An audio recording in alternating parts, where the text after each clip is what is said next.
Hello friends, एक बार फिर आप सभी का स्वागत है आपके अपने चैनल टैली ह्यूमन इंस्टीट्यूट पर, जहां पर हम टैली सॉफ्टवेयर, अकाउंट एवं जीएसटी से रिलेटेड नॉलेजेबल और प्रैक्टिकल वीडियो को शेयर करते हैं। तो गाइज, आज हम जो अकाउंट फाइनलाइजेशन के कुछ इंपॉर्टेंट पॉइंट्स के ऊपर चर्चा करेंगे। 23 मार्च को हमने एक वीडियो दी थी जिसके अंदर हमने 23 इंपॉर्टेंट पॉइंट्स के बारे में बताया था फाइनेंशियल ईयर को क्लोज करने से पहले। उसी का ये पार्ट नंबर 4 है वीडियो का, जिसके अंदर हम डिस्कस करने वाले हैं उन 30 पॉइंट्स में से किन किन पॉइंट्स को हमने कवर करा है और बाकी के जो पॉइंट्स हैं उनके ऊपर थोड़ी सी चर्चा करेंगे। तो बहुत इंपॉर्टेंट वीडियो है, वीडियो पे बने रहिए। शुरुआत करते हैं वीडियो की। और ये वीडियो नंबर 1 था जिसमें हमने अकाउंटेंट के लिए 31/3/2021 से पहले करने वाले 30 इंपॉर्टेंट पॉइंट बताए थे। और उसके बाद हम पार्ट 2, 3 वीडियो ऑलरेडी दे चुके हैं और ये पार्ट नंबर 4 है। इस पार्ट की अगर मैं 30 पॉइंट्स की बात करूं तो उसको हम 1 बाय 1 डिस्कस कर लेते हैं फटाफट से और समझेंगे कि जो बाकी के पॉइंट्स हैं उसके ऊपर हमने क्या करना है और आने वाला वीडियो किसके ऊपर होगा। चेक कैश इन हैंड, मैंने आपको पहला पॉइंट बताया था। तो कैश इन हैंड के ऊपर जो है वीडियोस ऑलरेडी बन चुकी हैं कि आपको 31 तारीख को अपना कैश इन हैंड को चेक करना, नेगेटिव तो नहीं है, अगर एक्सेस है तो उसका क्या सोल्यूशन करना, और कैश ट्रांजैक्शन से रिलेटेड जितने भी आपके कन्फ्यूजन थे वो सारे कन्फ्यूजन दूर करें हैं। अगर उस वीडियो को आपने देखना हो तो मैं आपको यूट्यूब पे ले चलता हूँ। यूट्यूब पे यहाँ पे हम टाइप कर लेते हैं एक बार टैलीहोम। वैसे आपको उन सारी वीडियोस के लिंक इस वाली वीडियो के डिस्क्रिप्शन बॉक्स में तो मिल जाएंगे, इसके अलावा टेलीग्राम चैनल पर भी आपको मिल जाएंगे। तो ये टैली ह्यूमन इंस्टीट्यूट हमने यूट्यूब चैनल ओपन कर लिया है और यहाँ पर हम वीडियोस में आ जाते हैं। तो वीडियोस में देखेंगे हम, ये वीडियो नंबर हमारा 2nd वीडियो था।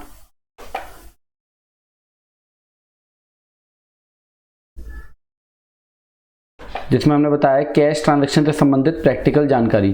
कैश ट्रांजैक्शन से रिलेटेड जितनी भी आपको प्रॉब्लम्स थी, चाहे वो कैश सेल लिमिट थी कितनी होती है, चाहे वो कैश एक्सपेंस लिमिट थी, और नेगेटिव कैश और एक्सेस कैश का आपको क्या करना है, या कैश लोन जो भी था, उन सबसे रिलेटेड जो जानकारी थी वो इस वीडियो के अंदर आपको दी गई है। कैश वाला जो आपका जितना पार्ट है वो आपका यहाँ पे सॉल्यूशन उसका मिल जाएगा आपको।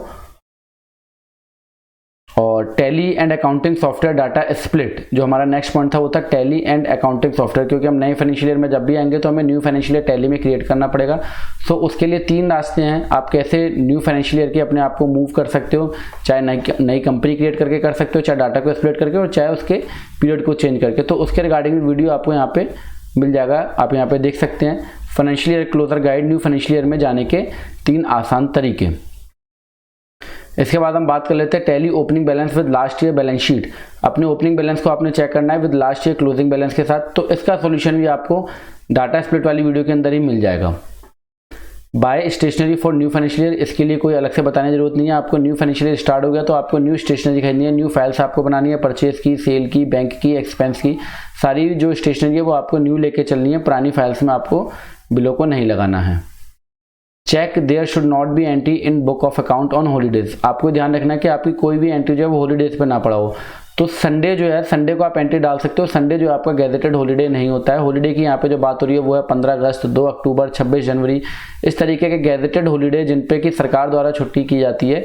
उन हॉलीडेज पे आपको कोई भी कैश की या बैंक की कोई भी एंट्री जो है, बैंक की तो होगी नहीं क्योंकि बैंक की छुट्टी होती है, कैश की या कोई भी ट्रांजेक्शन आपको सेल के इनवॉइस, परचेज वगैरह, ये आपको हॉलीडे वाले दिन अपनी बुक्स में एंट्री उसको नहीं लेनी है। तो आपने उसको एक बार अच्छे से चेक कर लेना है।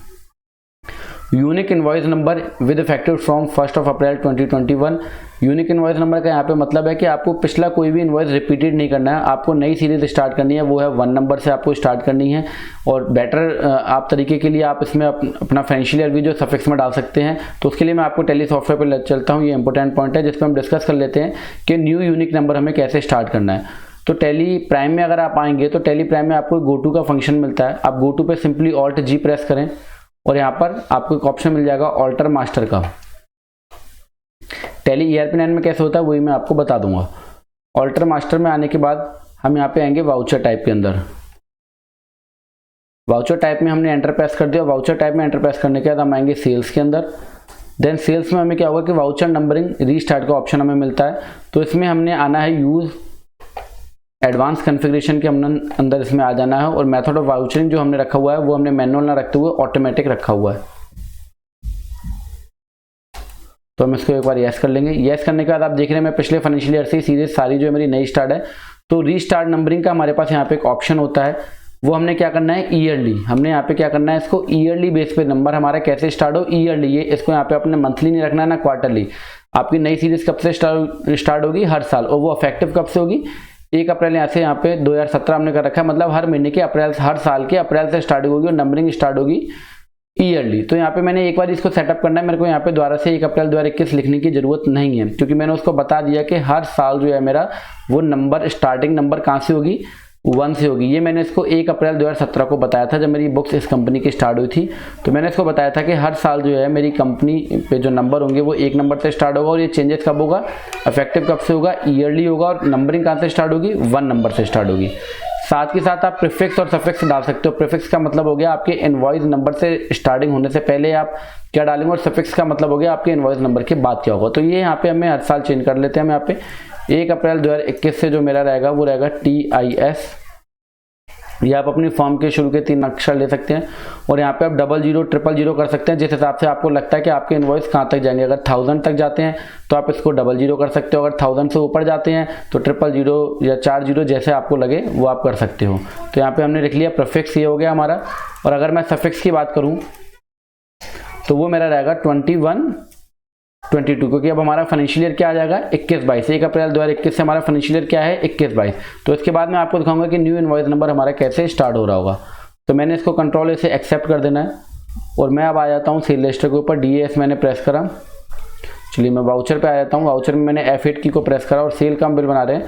तो जैसे हमने सेल के बिल के ऊपर प्रेस करा, और यहाँ पर हम अपनी डेट को चेंज कर लेते हैं।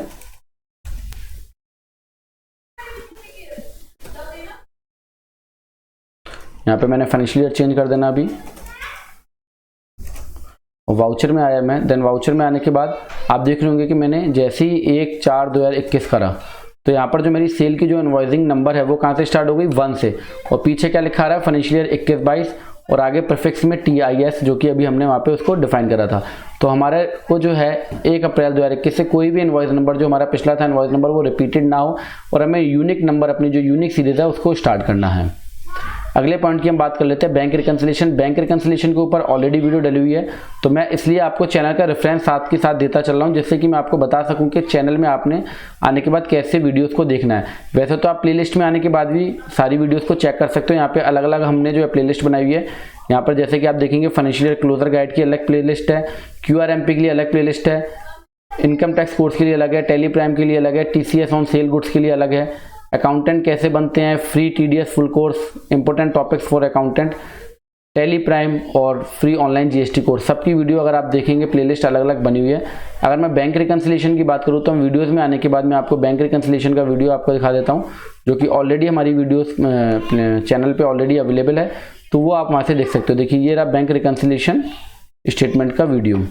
बैंक रिकंसिलिएशन 100% प्रैक्टिकल वीडियो, इससे आसान और सरल अकाउंटिंग में कुछ नहीं है। बैंक रिकंसिलिएशन करना बहुत ही सिंपल है, बट आपको उसके बेसिक्स पता होना चाहिए।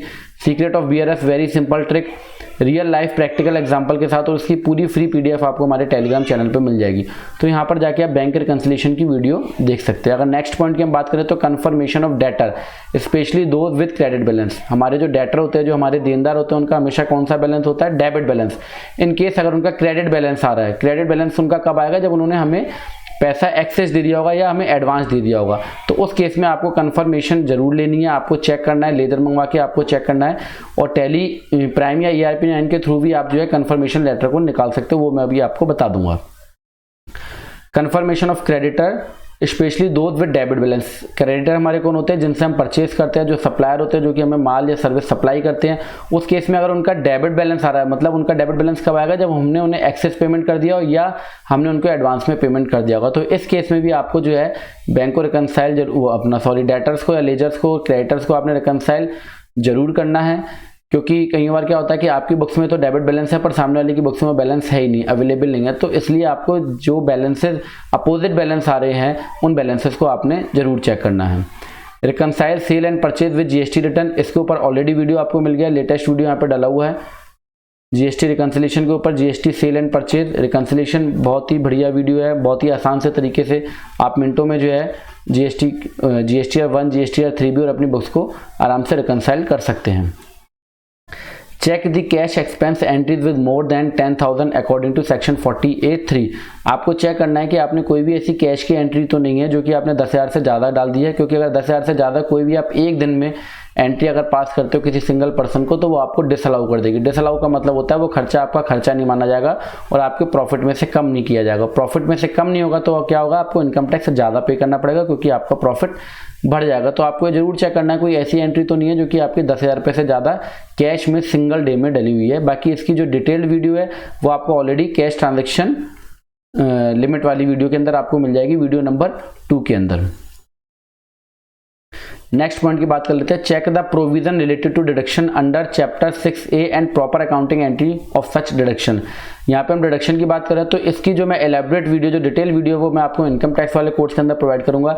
बस आपको केवल इतना ध्यान रखना है कि आपके जो ऑनर हैं उन्होंने अपना जो है 80C के अंदर या 80D के अंदर जो भी सेक्शन है चैप्टर 6A के डिडक्शन के जो भी हैं, 80C की अगर बात कर ले तो 1.5 लाख का उन्होंने डिडक्शन के अपना पूरा कर लिया है कि नहीं कर लिया है, आपको प्रॉपर्ली चेक करना है। उन्होंने अपने PPF अकाउंट में पैसे पूरे जमा कर दिए हैं, LICs की पॉलिसीज वगैरह पूरी पे हो चुकी हैं, जिससे कि उनके 1.5 लाख की जो लिमिट है वो कहीं रह ना जाए और उनको इनकम टैक्स ज़्यादा ना पे करना पड़े, क्योंकि हमें गवर्नमेंट से 1.5 लाख रुपये का डिडक्शन मिलता है जो कि हम अपनी इनकम में से लेस कर सकते हैं। बाकी इसकी डिटेल्ड वीडियो जो है वो मैं इनकम टैक्स वाले कोर्स के अंदर जो है उसमें खुल के जो है उसमें हम चर्चा करेंगे। नेक्स्ट की बात करें तो GP rate comparison with last year. हमने क्या करना है कि भैया अपनी करंट फाइनेंशियल ईयर को क्लोज करने से पहले क्या करना है हमने कि अपने जीपी रेट को एक बार पिछले फाइनेंशियल ईयर से चेक कर लेना। वो कैसे करना है वो मैं आपको बताता हूँ। जीपी रेट को ही हमने क्यों चेक करना है, एनपी की मैंने अभी यहाँ बात क्यों नहीं की है। जीपी का मतलब है यहाँ पे ग्रॉस प्रॉफिट। ग्रॉस प्रॉफिट आपका कैसे कैलकुलेट होता है, सेल और परचेज के ऊपर होता है। तो अभी आपकी मार्च की जीएसटी की रिटर्न जानी है, इनकेस अगर कोई कमी है या सेल आपको बढ़वानी है जो भी है, क्योंकि जो भी अकाउंटेंट है वो जानते हैं कि लास्ट महीने के अंदर हम कुछ भी एडजस्टमेंट कर सकते हैं, और मैंने अपनी पिछली वीडियोस में आपको बताया हुआ था GST cell and purchase reconciliation वाली वीडियो के अंदर। तो आपको ये देखना है कि जीपी रेट आपने कंपैरिजन करना है पिछले फाइनेंशियल ईयर से। क्यों करना है, क्योंकि अकाउंटिंग एक अच्छी फाइनेंशियल स्टेटमेंट वही है जिसके अंदर कंसिस्टेंसी होती है। ऐसा ना हो कि आपका जीपी एक साल तो 10% है, दूसरे साल 15 है, तीसरे साल 20 है, या पहले 10 है फिर 5 हो गया फिर 15 हो गया। तो उसमें कंसिस्टेंसी रहनी चाहिए, बहुत ज़्यादा वो फ्लक्चुएट नहीं करना चाहिए। तो वो हमने कैसे चेक करना उसके ऊपर मैं आपको बता देता हूँ। तो यहाँ पे मैंने फाइनेंशियल ईयर ओपन कर लिया है 2021 और यहाँ पे मैं आ गया P&L में। P&L में देखिए यहाँ पे मेरा ग्रॉस प्रॉफिट आ रहा है। अगर किसी का इनकेस नहीं आ रहा तो F12 की को आपने प्रेस कर देना और यहाँ पे आपको ऑप्शन मिल जाएगा शो ग्रॉस प्रॉफिट। क्या यहाँ पे आपको यस कर देना और साथ के साथ आपने दबा देना शो परसेंटेज वाले ऑप्शन को यस कर देना है। तो हम इसको यस कर देते हैं और कंट्रोल से एक्सेप्ट कर देते हैं। अब अगर मेरे को उसको पिछले फाइनेंशियल ईयर से कंपैरिजन करना है, अगर मैं करंट का जीपी यहाँ पे देख रहा हूँ तो यहाँ पे मेरा 74% आ रहा है, और अगर मेरे को पिछले फाइनेंशियल ईयर का यहीं पे जीपी देखना है इसी स्क्रीन के ऊपर, तो मेरे को क्या प्रेस करना पड़ेगा, ऑल्ट सी। क्या प्रेस करना पड़ेगा, ऑल्ट सी। तो हम ऑल्ट सी प्रेस कर लेते हैं और जैसे हम ऑल्ट सी प्रेस करेंगे तो हमारे पास दूसरी कंपनी का ऑप्शन भी आ जाएगा, जो कि यहाँ पे मेरे पास कंपनी दूसरी भी ओपन है। तो मैं दूसरी कंपनी यहाँ से एरो की मदद से ऊपर नीचे करता हुआ दूसरी कंपनी सेलेक्ट कर लूँगा। और वो कंपनी कब से स्टार्ट होनी चाहिए मेरी, 1/4/2019 से लेके 31/3/2020, क्योंकि मेरे को किसको कंपैरिजन करना है, 19-20 को 20-21 से कंपैरिजन करना है। तो ये मैंने कर दिया यहाँ पे। तो अब देखिए मेरे यहाँ पे पास जीपी आ चुका है। अगर मैं यहाँ पे देखूँ तो यहाँ पे जीपी करंट का जीपी जो है वो 74.92 आ रहा है, और पिछले फाइनेंशियल ईयर का देखिए, फाइनेंशियल ईयर यहाँ पे ऊपर लिखे हुए हैं 2019-20, और यहाँ पे क्या है 1 अप्रैल 20 से 25 मार्च, और यहाँ पे 1 अप्रैल 2019 से 31 मार्च 2020। अगर मैं प्रीवियस फाइनेंशियल ईयर का अगर जीपी देखूंगा तो यहाँ पे 57.84 था, यहाँ पे देखूंगा 74.92 है। अभी यहाँ पे कुछ एक्सपेंस डालना रह गए हैं, जो कि एक्सपेंस हमने डालने हैं, तो वो जीपी हम बाद में जो है उसको मेंटेन कर लेंगे। इसी तरीके से आपको जो है यहाँ पे सारी डिटेल मिल जाएगी। अगर सेल की अगर बात करूँ तो पिछले साल जो मेरी सेल थी वो 28 लाख थी। यहाँ पे जो सेल है मेरी इस फाइनेंशियल ईयर में वो 20 लाख है, क्योंकि कोरोना काल था तो फर्स्ट क्वार्टर के अंदर कोई सेल नहीं हुई थी। तो इस तरीके से आप सारी, चाहे वो एक्सपेंस की बात करें हम, एक्सपेंस भी आप एक एक एक्सपेंस को जो है यहाँ पे वो अच्छे से कंपैरिजन उसका कर सकते हो किसी भी लेजर के अंदर। जैसे एम्प्लॉय एक्सपेंस अभी करंट फाइनेंशियल ईयर में हमारे 5,28,720 थे, जबकि पिछले फाइनेंशियल ईयर में वो 7,74,000। आप सारा कुछ कंपैरिजन जो है वो कंपनी का एक ही स्क्रीन के ऊपर पिछली कंपनी से कंपैरिजन कर सकते हो। इसके लिए आपको एक बार पिछली कंपनी को टैली में ओपन करना पड़ेगा, तभी वो उसको कंसीडर करेगी। और आपको कंपैरिजन करने के लिए या न्यू कॉलम ऐड करने के लिए ऑल्ट सी की को प्रेस करना है। ऑल्ट सी से जो है आप यहाँ पे उस कंपनी को जो भी आपकी ओपन होगी वो कंपनी यहाँ पे ऑटोमेटिकली आ जाएगी। तो इस तरीके से मैं जीपी, एनपी या किसी भी एक्सपेंस या लेजर, सेल, परचेज सबको यहाँ पे मैं बड़े ही आसानी से कंपैरिजन कर सकता हूँ, और साथ के साथ इसको एक्सपोर्ट करके अगर जो भी मेरे को कैलकुलेशन और करनी है वो मैं कर सकता हूँ।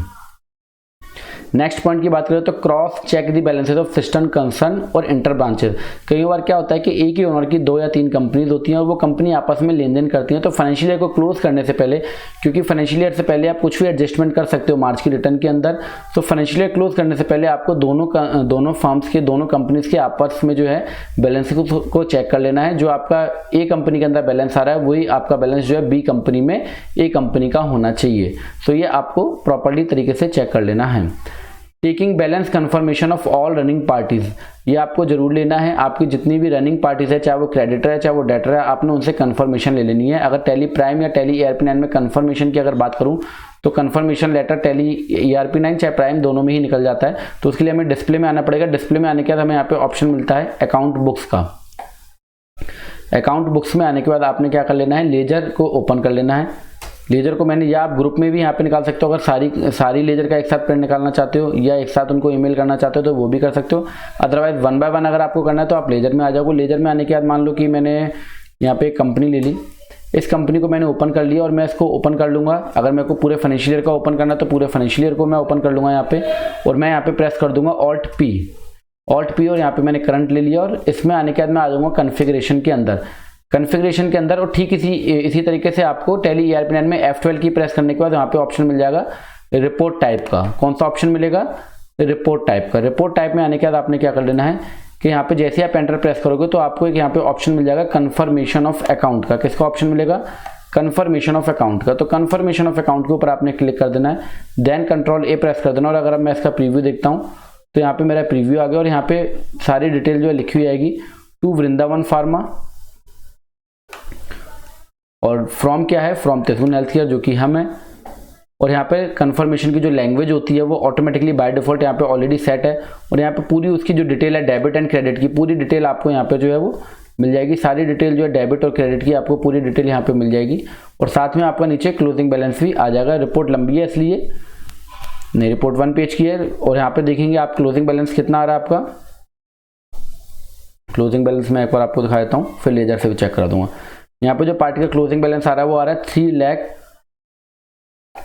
3,11,521 जो है पार्टी का क्लोजिंग बैलेंस आ रहा है। और अगर मैं यहाँ पे लेजर में आके भी देखता हूँ तो 3,11,521 डेबिट बैलेंस आ रहा है। तो इस तरीके से आप कंफर्मेशन ऑफ अकाउंट ले सकते हो सभी पार्टीज की। उसकी एक कॉपी जो है वो आपको, डुप्लीकेट कॉपी जो आपको कोरियर या मेल के थ्रू आपको साइंड कॉपी जो है वो भेज देंगे। इससे क्या होगा कि आपकी पार्टीज के बैलेंस जो है वो कंफर्म हो जाएंगे और आपके मन में कोई भी डाउट नहीं रह जाएगा कि पार्टी के बैलेंस को लेके कुछ भी कॉन्फ्लिक्ट है या कन्फ्यूजन है।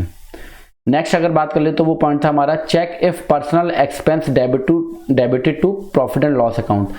बिजनेस और बिजनेसमैन दोनों सेपरेट होते हैं। बिजनेसमैन के खर्चे जो भी है वो आप बिजनेस में नहीं डाल सकते और बिजनेस के खर्चे बिजनेसमैन में नहीं डाल सकते।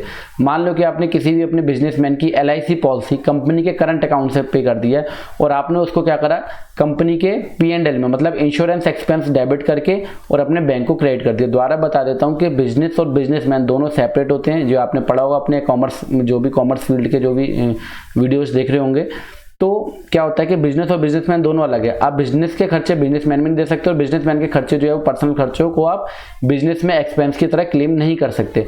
तो इस केस में अगर कोई भी ऐसा खर्चा जो कि बिजनेसमैन से रिलेटेड था और वो आपने बिजनेस में डाल दिया है तो आपको वो अपने P&L से हटा के, खर्चों से हटा के वो आपको कहाँ ले जाना पड़ेगा, कैपिटल अकाउंट में ले जाने पड़ेंगे। इसका एक एग्जांपल अगर मैं आपको दूं तो जैसे कि आपने कई बार होता है, अमूमन आपके सामने हुआ होगा कि अगर बिजनेसमैन की कोई भी LIC की पॉलिसी अगर कंपनी के करंट अकाउंट से गई है तो आपको इंश्योरेंस एक्सपेंस को डेबिट करके और बैंक को क्रेडिट नहीं करना है, आपको क्या करना है, कैपिटल अकाउंट को डेबिट करना है। अगर आपकी पार्टनरशिप फर्म है तो पर्टिकुलर उस पार्टनर अकाउंट को आपने डेबिट करना है और क्या करना है, आपको उसके बाद अपने बैंक को क्रेडिट करना है।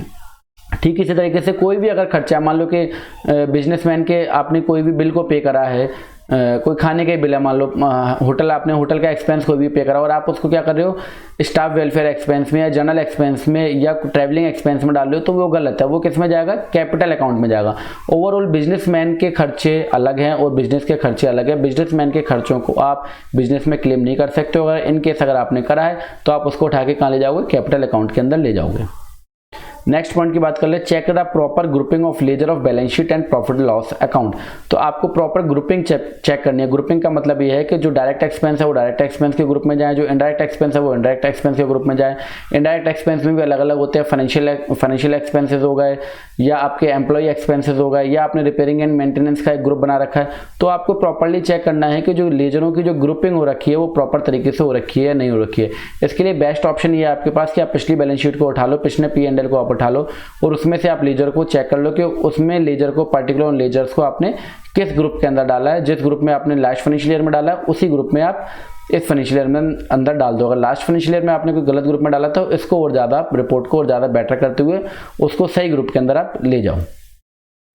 नेक्स्ट पॉइंट की बात करें तो check the expense where TDS not been deducted. अगर आप TDS किसी का डिडक्ट करते हो तो आपको एक्सपेंस को चेक कर लेना है, कोई ऐसा एक्सपेंस तो नहीं रहेगा जिसके ऊपर कि आपने TDS डिडक्ट नहीं किया हो।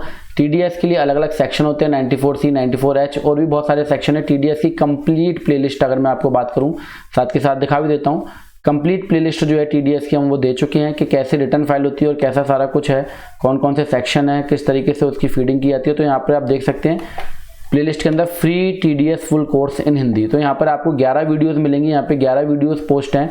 तो यहाँ पर आप 1 बाय 1 उन वीडियोस को और ज़्यादा बेटर अपना अकाउंटिंग को करने के लिए आप देख सकते हो। तो ओवरऑल आपने देखना है कि कोई ऐसा एक्सपेंस तो नहीं है जिसपे TDS डिडक्ट होना था और वो आपने नहीं करा, क्योंकि ये आपके लिए लास्ट महीना है जिसका TDS आपको 7 अप्रैल तक जमा करना है। अगर कोई रह भी गया तो आप इसको जमा कर सकते हो, लेट फीस और पेनल्टियों से बच सकते हो। Collecting loan and FD statement. अगर आपका कोई भी लोन चल रहा है और कोई भी अगर आपकी FD है तो इस स्टेटमेंट को आपने लेना है और उसमें प्रिंसिपल अमाउंट और इंटरेस्ट अमाउंट दोनों को आपने बाइफरकेट करना है। अगर आपका लोन चल रहा है तो लोन वाले केस में आपका प्रिंसिपल जो होता है वो लायबिलिटी होती है और इंटरेस्ट जो होता है वो आपको एक्सपेंस होना है। दोनों को आपने सेपरेट करके और दोनों को पर्टिकुलर अलग अलग लेजर में ले जाना है। ठीक इसी तरीके से अगर आपकी कोई FD चल रही है तो FD के अंदर जो आपका इन्वेस्टमेंट अमाउंट होता है वो अलग होता है और जो आपका इंटरेस्ट का पार्ट होता है वो अलग होता है। दोनों को आपने अलग अलग ले जाना है। इसके लिए जो हमारा जो नेक्स्ट वीडियो होगा वो लोन और FD स्टेटमेंट के ऊपर होगा। बहुत सिंपल सा तरीका बताएंगे जिसके थ्रू कि आप उन एंट्रीज को पास कर सकोगे। इस वीडियोस के अंदर मैं अभी लोन और FD स्टेटमेंट की एंट्रीज नहीं बताऊंगा क्योंकि उसके लिए थोड़ा सा समय ज़्यादा चाहिए। तो वो जो हम अपना नेक्स्ट वीडियो में आपको खुल के उसके बारे में बताएंगे। Verification of closing stock as on 31 March 2021। आपने फिजिकल स्टॉक अपने स्टोर का ले लेना है और उसको वेरीफाई करना है अपने सिस्टम के साथ। और अगर सिस्टम और आपके फिजिकल स्टॉक में कुछ वेरिफिकेशन, अगर कुछ वेरिएंस है उन दोनों के अंदर, मान लो कि कई बार आप मोबाइल की दुकान पे काम कर रहे हो और आपके पास काले कलर के मोबाइल कंप्यूटर में 4 आ रहे हैं और आपके पास फिजिकली वो 2 हैं, तो आपको उसके हिसाब से उनके एडजस्टमेंट करने हैं। इसके ऊपर भी मैं ऑलरेडी वीडियो आपको दे चुका हूँ जिसमें कि आप स्टॉक एडजस्टमेंट कर सकते हो। मैं आपको देखने की कोशिश करता हूँ वो वीडियो कहाँ पे है। तो उसके अंदर मैंने बताया कि अगर आपका कोई भी नेगेटिव स्टॉक है तो आपको कैसे सही करना है और अगर किसी स्टॉक के अंदर गड़बड़ है तो वो आपने उसको कैसे ठीक करना है। तो वीडियो में एक बार देख लेते हैं कि कहाँ रखा हुआ है।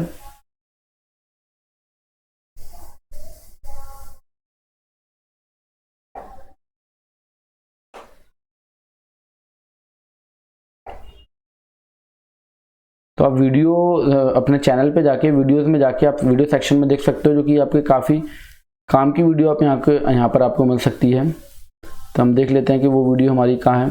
वो वीडियो हमारी यहाँ पर है। देखिए, स्टॉक रिसीव एंड इशू भी हो जाए और डेटर और क्रेडिटर का बैलेंस भी सेम रहे। स्टॉक एडजस्टमेंट के ऊपर ये वीडियो है। 1 ईयर एगो हमने ये वीडियो डाली थी, 1 साल पहले डाली थी। 12 के इसके ऊपर व्यूज़ हैं, तो इस वीडियो को आप जाके देख सकते हैं। ओवरऑल जितनी भी हमारी चैनल के ऊपर जो भी वीडियोज़ हैं वो टोटली प्रैक्टिकल है, किसी में कोई फालतू की बकवास नहीं है, सब काम की वीडियोज़ हैं। तो आप इस वीडियो को देख सकते हो। इसमें हमने बताया कि किस तरीके से आप अपने स्टॉक को जो है वो प्लस माइनस कर सकते हो इनकेस अगर आपके फिजिकल और सिस्टम के स्टॉक में कुछ भी गड़बड़ है। तो आपको 31 मार्च 2021 को वेरिफिकेशन कर लेना है और उसको प्रॉपर तरीके से आपने अपने सिस्टम में आगे ओपनिंग बैलेंस जो लेके जाना है वो प्रॉपर तरीके से लेके जाना है। नेक्स्ट और इम्पोर्टेंट हमारा जो पॉइंट आता है वो है payment of adequate advance tax. किसी भी पर्सन का अगर 10,000 रुपये से ज़्यादा अगर उसकी टैक्स लायबिलिटी बन रही है इनकम टैक्स की करंट फाइनेंशियल ईयर के अंदर, तो उसको एडवांस टैक्स पे करना होता है। इसके लिए मैं डिटेल में आपको यहाँ पे ले चलता हूँ। As per section 208 every person whose estimated tax liability for the year is 10,000 और more shall pay his tax in advance in the form of advance tax. Overall government का कहना है कि भैया पूरा साल कमाओ, पूरा साल कमाने के बाद आप नेक्स्ट, जैसे कि सितंबर तक की अगर बात कर लें, जुलाई तक की बात कर लें इंडिविजुअल वाले केस में, तो आप उसका टैक्स हमें नेक्स्ट ईयर क्यों दो, उसका टैक्स हमें साथ के साथ दे दो। गवर्नमेंट का कहना ये है कि हमें ऐसा नहीं करना भैया, पूरा साल कमाओ और फिर अगले साल के अंदर आप पिछले साल का, जैसा कि आपको पता है कि इनकम टैक्स में 2 आपके ईयर होते हैं, एक असेसमेंट ईयर और एक फाइनेंशियल ईयर। असेसमेंट ईयर में आप फाइनेंशियल ईयर की इनकम का जो है वो ब्यौरा देते हो और उसके अकॉर्डिंगली टैक्स पे करते हो। तो गवर्नमेंट का कहना ये है कि आपने जब इनकम की तभी हमें टैक्स दे दो। मतलब क्या निकला कि मतलब ये निकला कि अगर किसी भी पर्सन का मतलब यहाँ पे होता है individual, proprietorship, HUF, partnership, company, AOP, BOI, ये सब इसी के अंदर पर्सन के अंदर आए थे। इनकम टैक्स के अंदर पर्सन बोला जाता है। Every person whose estimated tax liability for the year is ₹10,000। अगर आपकी करंट फाइनेंशियल ईयर के अंदर अगर आपकी टैक्स की लायबिलिटी 10,000 रुपए बन रही है तो आपको एडवांस टैक्स पे करना है। एडवांस टैक्स क्या होता है कि 4 किस्तों में जाता है। हर क्वार्टर की 15 तारीख को आपको जो है हर क्वार्टर, जैसे पहले क्वार्टर की बात कर लें अप्रैल, मई, जून, तो आपको 15 जून को देना है। सेकंड क्वार्टर जुलाई, अगस्त, सितंबर तो 15 सितंबर। थर्ड क्वार्टर अक्टूबर, नवंबर, दिसंबर तो 15 दिसंबर। और फोर्थ क्वार्टर जनवरी, फरवरी, मार्च तो 15 मार्च। यहाँ पे 4 किस्तें आपको जमा करनी है। मान लो कि अगर आपका टैक्स, इसके लिए मैं आपको एक्सेल पे लेके चलता हूँ। चलिए एक्सेल पे मैं आपको लेके चलता हूँ, वहाँ पे थोड़ा सा डिटेल में हम लेते हैं कि कैसे है। सबसे पहले आपको क्या निकालना है, टैक्स लायबिलिटी निकालनी है। अब टैक्स लायबिलिटी कैसे निकालेंगे आप, इसके लिए आप पिछले फाइनेंशियल ईयर को भी आप चेक कर सकते हो कि पिछले फाइनेंशियल ईयर के अंदर आपने टैक्स कितना पे किया है। या फिर आप सबसे बेस्ट तरीका क्या है कि करंट ईयर का जो आप एनपी देख सकते हो और एनपी के ऊपर जो आप टैक्स की कैलकुलेशन कर सकते हो। और इसके लिए आपको थोड़ा सा ध्यान रखना है क्योंकि सारा कुछ तो अभी इस वीडियो के अंदर मैं नहीं बता सकता। प्रोप्राइटर की टैक्स की कैलकुलेशन अलग होती है। तो प्रोप्राइटर की बात कर लें तो हम 2.5 से 5 लाख रुपए तक हमारा 5% इनकम टैक्स जाता है, पर उसके अंदर भी हमें क्या होता है कि 12,500 रुपए का हमें रिबेट मिल जाता है, 12,500 रुपए का अंडर सेक्शन 87A। तो ओवरऑल 5 लाख रुपए तक हमारी इनकम कुछ नहीं होती। उसके बाद हमें 80C के डिडक्शन मिल जाते हैं, 80D के मिल जाते हैं, 80G के मिल जाते हैं। ये सारा कुछ हम इनकम टैक्स वाली वीडियो के अंदर हम जो है इनकम टैक्स वाली प्लेलिस्ट के अंदर हम डिस्कस करेंगे। बट अगर मैं मोटा मोटा आपको बताऊं, मान लो कि आपका करंट फाइनेंशियल ईयर के अंदर 50,000 रुपए अगर टैक्स लायबिलिटी बन रही है। थोड़ा सा मैं इसको जूम कर लेता है, आई थिंक आपको प्रॉपर दिखे, जिससे कि अगर आपकी 50,000 पर टैक्स की लायबिलिटी बन रही है तो हमने पहली किस्त कब देनी है, 15 जून को देनी है हमने पहली किस्त। दूसरी किस्त हमने कब देनी है, जो भी क्वार्टर हमारा एंड हो रहा है उसकी 15 तारीख को हमने जो है वो किस्त उसकी पे कर देनी है। तो दूसरी किस्त हमारा क्या हुआ, क्वार्टर क्या है, जुलाई, अगस्त, सितंबर, तो 15 सितंबर हो गया हमारा सेकंड जो किस्त जाएगी। थर्ड किस्त जो हमारी जाएगी वो अक्टूबर, नवंबर, दिसंबर, 15 दिसंबर हो गया। और फोर्थ किस्त जो जाएगी वो हमारी 15 मार्च को जाएगी। तो पहला जो हमारे कितना देना है, हमें टैक्स देना है जो 15%, मतलब जो भी मेरी टैक्स लायबिलिटी बन रही है उसका टैक्स जो है 15% जो है मेरा 15 जून तक चला जाना चाहिए। दूसरी जो हमारी किस्त जाएगी वो जाएगी 45%। तीसरी जो हमारी किस्त जाएगी वो जाएगी हमारी 75%। और लास्ट जो हमारी किस्त जाएगी वो जाएगी हमारी 100%। तो अगर मैं 50,000 रुपये अगर मेरी टैक्स लायबिलिटी बनती है, या पिछले फाइनेंशियल ईयर में अगर आपने 50,000 रुपये टैक्स पे करा है और आपको करंट फाइनेंशियल ईयर में अगर पे करना है, तो आप क्या करोगे, 15 जून तक 15% पे कर दोगे, मतलब 7,500 रुपये पे कर दोगे। अब दूसरी किस्त आपको क्या करनी है, दूसरी किस्त अगर आप 15 और 45 का अंतर देखोगे 30% का अंतर है, तो 50,000 का 30%। क्योंकि अगर पहली किस्त में अगर आपने 7500 का जमा कर दिए और दूसरी किस्त में अगर आपने 1500 जमा कर दिए, तो अगर मैं आपको यहाँ पे टोटल दिखाऊं तो आपने टोटल कितना जमा कर दिया, 22,500 जमा कर दिया। और 50,000 का अगर मैं 45% निकालूं तो कितना निकलेगा भैया, 22,500 निकलेगा। कितना निकलेगा, 22,500 निकलेगा। तो आपको दोनों ही किस्तों के बीच का जो परसेंटेज का जो अंतर है, मान लो 45% सेकंड किस्त में देना और पहली किस्त में 15%, तो दोनों का अंतर कितना है, 30%। तो सेकंड किस्त में आपने उतना ही देना है। अगर थर्ड किस्त की बात करूं तो थर्ड किस्त में मेरे को क्या करना है, 30% और पे कर देना है। तो 30% मैंने और पे कर दिया तो मेरा कितना टैक्स हो गया टोटल पे, 37,500 रुपये पे हो गया। कितना पे हो गया टोटल पे, 37,500। अगर मैं 50,000 का 75% निकालूंगा तो भैया मेरा कितना निकलेगा, 37,500 रुपये निकल जाएगा मेरा। ठीक है, इसी तरीके से चौथी किस्त पे जो है मेरे को 100% पे कर देना, तो वो कितना निकला मेरा 100%, 50,000 रुपये का, मतलब 50,000 का 25% मेरे को और पे कर देना है। तो वो मेरा कितना हो गया, 12,500 रुपये। तो यहाँ पे मेरा पूरा 50% टैक्स चला गया। तो इस तरीके से अगर मान लो मैंने एक एग्जांपल लिया, बहुत ज़्यादा डिटेल में आपको नहीं बताया, हो सकता है ना प्रॉपर तरीके से समझ में आ रहा हो, तो मैंने एक आपको एग्जांपल मोटे मोटे तौर पे अगर बताया कि अगर आपका अगर 50,000 पर टैक्स बनना है करंट फाइनेंशियल ईयर के अंदर, या अपने पिछले फाइनेंशियल ईयर के अगर आप एग्जांपल हो, अगर पिछले फाइनेंशियल ईयर में अपने 50,000 रुपये जमा कराया है, तो गवर्नमेंट का कहना तो यह है कि भैया आप ग्रोथ ही करो, डी ग्रोथ मत करो, कहना यही है। पर आप देख सकते हो कि आपकी करंट फाइनेंशियल ईयर के अंदर आपकी पोजीशन क्या है। करंट फाइनेंशियल ईयर में अगर आपकी पोजीशन बहुत ज़्यादा ही पिछले फाइनेंशियल ईयर के कंपैरिजन में कम है, तो आप उसके अकॉर्डिंगली टैक्स को पे कर सकते हो। टैक्स को पे करने की जो किस्तें हैं वो 4 किस्तें हैं, 15 जून, 15 सितंबर, 15 दिसंबर, 15 मार्च। पहली किस्त में टोटल टैक्स का 15% पे करना है, सेकंड किस्त में टोटल टैक्स का 45%, थर्ड किस्त में टोटल टैक्स का 75% और फोर्थ किस्त में जो है वो टोटल टैक्स का अपने टोटल टैक्स 100% तक आपने पे कर देना। उसका एग्जाम्पल मैंने यहाँ पे दे दिया। अब इसके लिए एक चीज़ आपको जो ध्यान रखनी है वो इंपॉर्टेंट पॉइंट ये है कि मान लो अगर आपका टैक्स 50,000 रुपये जमा कर रहा है और आपका बिजनेस इस तरीके का है कि आपका जो बायर है, जो आपसे सर्विसेज या गुड्स को लेता है, वो टीडीएस को डिडक्ट करता है और आपको लगता है कि आपका टीडीएस इतना ही पे हो गया होगा, आपको लगता है कि आपका टीडीएस जो है या आपका एफडी के ऊपर टीडीएस करता है, किन्हीं भी चीज़ों के ऊपर आपका टीडीएस करता है और आपको पता है कि मेरा टीडीएस जो है वो मेरी टैक्स लायबिलिटी के बराबर जमा हो गया होगा, तो आपको किसी भी तरीके से जो है वो एडवांस टैक्स पे करने की जरूरत नहीं है। गवर्नमेंट का केवल कहना इतना है कि जो भी आपका इनकम टैक्स का पार्ट बन रहा है वो गवर्नमेंट के पास आ जाना चाहिए, वो चाहे टीडीएस के रूप में आए चाहे वो एडवांस टैक्स के रूप में आए। अब यहाँ पे जो इंपॉर्टेंट बात है, 2 पॉइंट है। एक पॉइंट तो मैंने आपको टीडीएस वाला बता दिया और दूसरा point, any tax paid till 31 March will be treated as advance tax. जो भी आप इनकम टैक्स पे करते हो 31 मार्च से पहले, चाहे वो टीडीएस के रूप में हो चाहे वो एडवांस टैक्स के रूप में हो, वो सब एडवांस टैक्स ही माना जाता है। वो आपको 26 AS में रिफ्लेक्ट हो जाता है और उसके अकॉर्डिंगली आप उन चीज़ों को देख सकते हो। अगर आपका टीडीएस का जो पार्ट है वो आपकी टैक्स लायबिलिटी के इक्वल चल रहा है तो आपको एडवांस टैक्स पे करने की जरूरत नहीं है। ठीक इसी तरीके से जैसे कि आज हम खड़े हैं, आज हमारी कौन सा 4 तारीख है, 4 अप्रैल है, अब 31 मार्च तो चली गई है, तो आपको क्या करना है कि अगर अभी भी आपकी कोई टैक्स की लायबिलिटी रह गई तो आप उसको पे कर दो। क्यों? क्योंकि अगर आपने प्रॉपर, अगर मान लो जो भी आपकी टैक्स लायबिलिटी बन रही है, आपकी मान लो यहाँ पे टैक्स लायबिलिटी बन रही है 50%, अगर आपने 31 मार्च से पहले इसका 90% तक पे नहीं कर दिया, मतलब कि अगर आपने 45,000 रुपये तक अगर टैक्स पे नहीं किया तो आपको क्या करना पड़ेगा, इसके ऊपर इंटरेस्ट पे करना पड़ेगी। यहाँ पे पेनल्टी का या कोई लेट फीस का कोई यहाँ पे क्लॉज नहीं है, यहाँ पे क्लोज है इंटरेस्ट का, और इंटरेस्ट कितना है 1% पर मंथ का इंटरेस्ट आपको जो है वो पे करना पड़ेगा। और वो जब भी आप अपनी रिटर्न को फाइल करोगे और जब भी आपका टैक्स डिटरमाइन होगा तो उस समय पर जो है वो इंटरेस्ट के कॉलम में वो इंटरेस्ट की वैल्यू लिख के आ जाएगी। इन केस अगर आपने अभी भी अपना प्रॉपर एडवांस टैक्स नहीं पे किया तो आप अभी भी उसको पे कर सकते हो, सेल्फ उसके टैक्स के अंदर जाके। एडवांस टैक्स में पे करने की जरूरत नहीं है, रेगुलर असेसमेंट टैक्स के अंदर जाके आप उसको पे करोगे, उसमें जाके आप जो है रेगुलर असेसमेंट टैक्स के अंदर नहीं, सेल्फ असेसमेंट टैक्स के अंदर जाके आप पे कर दोगे और उसके अंदर जाके आप पे करने के बाद आपका क्या होगा कि आपकी इंटरेस्ट बच जाएगी। पॉइंट सेकंड कि अगर आपने ज़्यादा एक्सेस एडवांस टैक्स पे कर दिया है तो गवर्नमेंट जब भी आपको रिफंड देगी तो 0.5% पर मंथ के हिसाब से आपको इंटरेस्ट कैलकुलेट करके उसके ऊपर आपको रिफंड के ऊपर इंटरेस्ट का पार्ट भी देगी। जब आपसे लेगी तो 1% और आपको अगर रिफंड करेगी, आपने अगर एक्सेस पेमेंट अगर कर दिया तो आपको 0.5% पर मंथ के हिसाब से इंटरेस्ट का पार्ट जो है वो आपको पे कर देगी। तो इस तरीके से एडवांस टैक्स का मैंने आपको छोटा सा यहाँ पे एग्जांपल दे दिया। इसके अलावा जो आपको देखना था वो है all head in previous year P&L trading balance sheet should be in current year balance sheet and comparison of amount to be done. तो इसके लिए मैंने आपको यहाँ पे बता दिया कि आप P&L यहाँ पे ओपन कर लो और साथ में आप दूसरी कंपनी को भी ओपन कर लो और वहाँ पे फाइनेंशियल उसका जो है दूसरी कंपनी का डाल दो। तो यहाँ पर आपके पास जितने भी एक्सपेंस होंगे वो आपके पास यहाँ पे आ जाएंगे। जैसे कि ये एक्सपेंस आपके पास आ रहे हैं और आप यहाँ पे देख सकते हो जो भी आपके ब्लैंक है, इसका मतलब आपने पर्टिकुलर उस लेजर के अंदर आपने एंट्रीज को पोस्ट नहीं किया, जब वो आपका एक्सपेंस जो है वो रह गया है तो आप उसको देख सकते हो। जैसे कि यहाँ पे हमारे पास पूरी डिटेल यहाँ पे अवेलेबल है। ठीक है, तो इस तरीके से आप देख सकते हो कि पिछले फाइनेंशियल ईयर में आपके कौन से एक्सपेंस के लेजर थे, कौन से इनकम के लेजर थे, कौन से लायबिलिटी और असेट्स के लेजर थे, वो करंट फाइनेंशियल ईयर के अंदर हैं कि नहीं है, या कौन कौन से लेजर आपने एडिशन बनाया या कौन कौन से लेजर में आपकी एंट्रीज नहीं हुई है।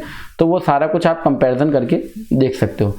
If any loan taken from bank then check the entry of principal repayment and interest for every month. इसके लिए मैंने आपको बता दिया कि मैं आपको नेक्स्ट वीडियो के अंदर जो है वो मैं आपको लोन और एफडी स्टेटमेंट दोनों को कवर करूंगा। Tally 26 AS with relevant ledger, ये भी मैं जो है आपको इसके बाद एक वीडियो और दूंगा जिसमें मैं आपको प्रॉपर 26 AS की अगर एंट्रीज आपकी जो रह गई हैं आपने वो एंट्रीज को कैसे पास करनी है उसके ऊपर मैं आपको बताऊंगा। मैच GST लेजर बैलेंसेज, ये वीडियो ऑलरेडी हमारे चैनल पे आपको मिल जाएगी। तो मैं आपको एक बार दोबारा से वीडियो वाले सेक्शन में ले चलता हूँ और यहाँ पे मैं दिखा देता हूँ कि आपको अपने क्रेडिट लेजर को कैसे अपनी बुक्स के साथ मिलाना है। GST पोर्टल पे जो क्रेडिट लेजर होता है उसने आपको अपनी बुक्स के साथ कैसे मिलाना है, तो ये वीडियो आपको यहाँ पे मिल जाएगी। ये देखिए GST पोर्टल के क्रेडिट लेजर के साथ अपनी बुक्स के टैक्स लेजर को कैसे मिलना है, तो ये वीडियो भी आपको जो है हमारे चैनल की वीडियो वाले सेक्शन में जाके आपको ये वीडियो मिल जाएगी। GST input output adjustment entry, तो ये वीडियो आप वहाँ से देख के इस वीडियो का फ़ायदा ले सकते हैं। इसके अलावा रिक्वायरमेंट ऑफ HSN कोड 1 अप्रैल 2021 से आपको जो है अगर आपका टर्नओवर 1.5 करोड़ रुपये तक का है तो 4 डिजिट, 1.5 करोड़ से 5 करोड़ तक का है तो 4 डिजिट, और अगर 5 करोड़ रुपये से ज़्यादा का टर्नओवर है तो आपको 6 डिजिट का जो है वो HSN कोड आपको जो है मेंशन करना है इनवॉइस के ऊपर। अगर मेंशन नहीं करते तो 50,000 रुपये की पेनल्टी उसके ऊपर है। इंपॉर्टेंट GST रिकंसिलेशन, ये वीडियो ऑलरेडी मैंने आपको बता दिया। जैसा कि मैंने आपको लास्ट वीडियो बताया कि आपने सेल परचेज और जीएसटी को कैसे रिकंसाइल करना है, तो ये वीडियो आपको ऊपर ही ऊपर मिल जाएगा हमारे वीडियो वाले सेक्शन के अंदर, GST cell and purchase reconciliation. इसमें आपको टैक्स और लायबिलिटी और आईटीसी दोनों का कंपैरिजन करके आपको बताया गया। सो यहाँ पर मैं समझता हूँ कि हमारे काफ़ी पॉइंट जो है वो हमने कवर कर लिए हैं। जो मेन पॉइंट है वो हमारा 26AS वाला और लॉन एंड एफडी स्टेटमेंट वाला, वो आपको नेक्स्ट वीडियो के अंदर मिल जाएगा। बाकी अपडेट लेने के लिए आप हमारे टेलीग्राम ऐप को ज्वाइन करो। टेलीग्राम ऐप चैनल को ज्वाइन करने के लिए आपको क्या करना है, प्ले स्टोर में जाकर टेलीग्राम ऐप को डाउनलोड करना है, जो कि फ्री ऑफ कॉस्ट है। वहाँ पे टेलीओमेन इंस्टीट्यूट को आपने सर्च करना और उसको ज्वाइन कर लेना है। करंटली वहाँ पे 13,000 आई थिंक 200 या 300 सब्सक्राइबर हैं, तो वहाँ पे आपने ज्वाइन करना है। कुछ फेक लोगों ने 2-3 चैनल और बना दिए, आपने उसको ज्वाइन नहीं करना है। हमारे चैनल के ऊपर आपको सारी अपडेट्स फ्री ऑफ कॉस्ट मिलती हैं। सो गाइज, आशा करते हैं कि ये वीडियो आपको अच्छा लगा होगा। ये वीडियो देखने के लिए आप सभी लोगों का तहे दिल से धन्यवाद।